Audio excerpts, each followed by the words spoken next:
Life used to be so simple. Each year, anyone who valued stock Android, the pure Android UI and application set as envisaged by Google, would buy that year's Nexus device. So we had Nexus 1, Nexus S, Galaxy Nexus, Nexus 4, 5, 6, 5X and 6P, and all was well with the world. Then something strange happened. Google changed up its strategy, cranking up prices and pitching its annual device releases at the same demographic as the Apple iPhone, trying to sell to high-end consumers rather than hardline Android fans. But you know all this. I covered it in Phone Show 321 in my look at the Pixel 2. And I should tell you now, there are no Google phones in my top 5 later on in this show, meaning that it's okay for a few seconds to expound a dilemma I've been mulling over right here. You see Google's range of flagships, and I'll stick to those that are actively supported still, from the Nexus 6P here to the Pixel XL to the Pixel 2 XL here, is much more confusing than it should be. For example, the Pixel 2 XL is the obvious one to go for. QHD OLED screen, decent stereo speakers, superb camera, waterproofing and so on. But it's £800 plus, the OLED screen is complete rubbish in terms of viewing angles, and there's no 3.5mm headphone jack.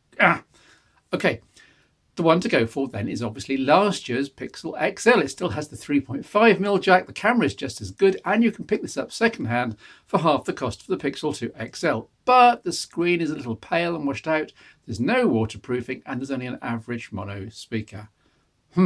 So the one to go for is obviously the 2-year-old Nexus 6P then. 3.5mm jack, check. Stereo speakers, check. Good AMOLED screen, check. Good camera, check. And you can find it second-hand for half the cost of a Pixel XL or 1/4 the cost of a Pixel 2 XL. But it's got, by definition, a 2-year-old battery in it and no way to replace it. It's got the much-reviled Snapdragon 810 chipset. There's no always-on display, still no waterproofing, and the camera takes ages to create the good results. Hence the dilemma. Honestly, Google, you are making this much too hard for buyers like me. It's enough to make a man recommend something else. And that's exactly what I'm about to do. So here's my regular top 5 phones that I'd recommend people take a look at in the world right now. By my reckoning, and as usual, something for everyone. All sizes, all tastes, all budgets. Honest. Well, what am I using personally? As usual, nothing whatsoever that I can recommend to anyone else. Gah! My main SIM is in the premium glass Alcatel Idol 4 Pro with stereo speakers to die for, but it runs Windows 10 Mobile, and that's in its last days, so it isn't really future-proof. My backup is the ZTE Axon 7, hacked for me to run Lineage OS. It's a wonderful jack of all trades, but it took so much work to get it like this. As usual for my top 5, there are 7 phones that are bubbling under, as it were. In this case, I'm going to cite the Honor 9 on the company's new UK storefront. £380 gets you a premium glass experience and top-end internals across the board. Half the price of other flagships, partly because of 10s, not far away, and for almost everything you do, you'll never need anything more. At number 5, despite my reservations about some of LG's software and about how they slim down the cameras a bit too much, I can't argue against the futuristic LG G6 at less than £400 now. With near cutting-edge specs, that unique wide-angle rear camera and a superb fit into most hands, the G6 is one of the bargains at the moment, just like every other LG handset 6 months after launch, actually. I know. For number 4, it's the Moto Z2 Play, also at less than £400. Not cutting-edge internals, but everything so well balanced. Display, chipset, battery, all the Moto mods ready to be clipped to the back. Battery, speaker, projector, zoom, camera, and you get a 3.5mm audio jack as well. In fact, like everything else in this particular top 5, apart from the iPhone, a perfect smartphone jack of all trades. At number 3, I'm going to take a bit of a punt, as they say in the UK.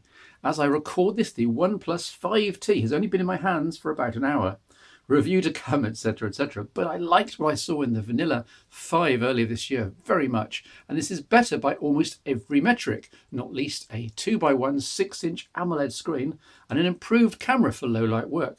In terms of USPs, there's a 3.5mm audio jack here, down the bottom again, plus Oxygen OS, one of the most stock experiences you can get on Android these days, and at under £500 for the 128GB, 8GB of RAM model, you have to wonder why every other flagship is so expensive by comparison.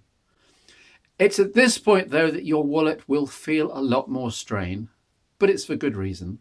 At number 2, it's, drumroll please, the Apple iPhone X. Just ignore the price tag. The £999 also is a red herring. And ditto for the infamous notch that houses the Face ID sensors. If you've always been able to live with iOS, then this is the best iPhone ever, bar none. Even I thought about keeping it and scrapping the search for other options for a few seconds. It's that comprehensive. Dense in the hand, this feels super premium. You will need a case, but when you take it out of the case, there's a genuine technical artistry here to be appreciated. See Phone Show 322 for my comparative review of this with the disappointing Google Pixel 2 XL.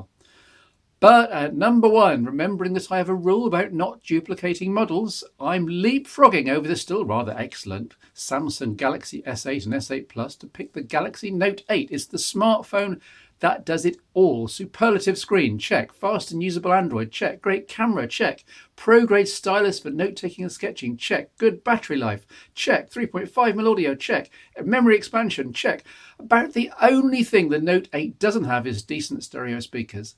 And the biometrics are a bit awkward, but not enough to demote it from the top of the pile here. If you have £1,000 to spend on a phone and don't want to be restricted by Apple's iOS, then the Galaxy Note 8 gives you the most options, the most use cases, the most power, and the most flexibility.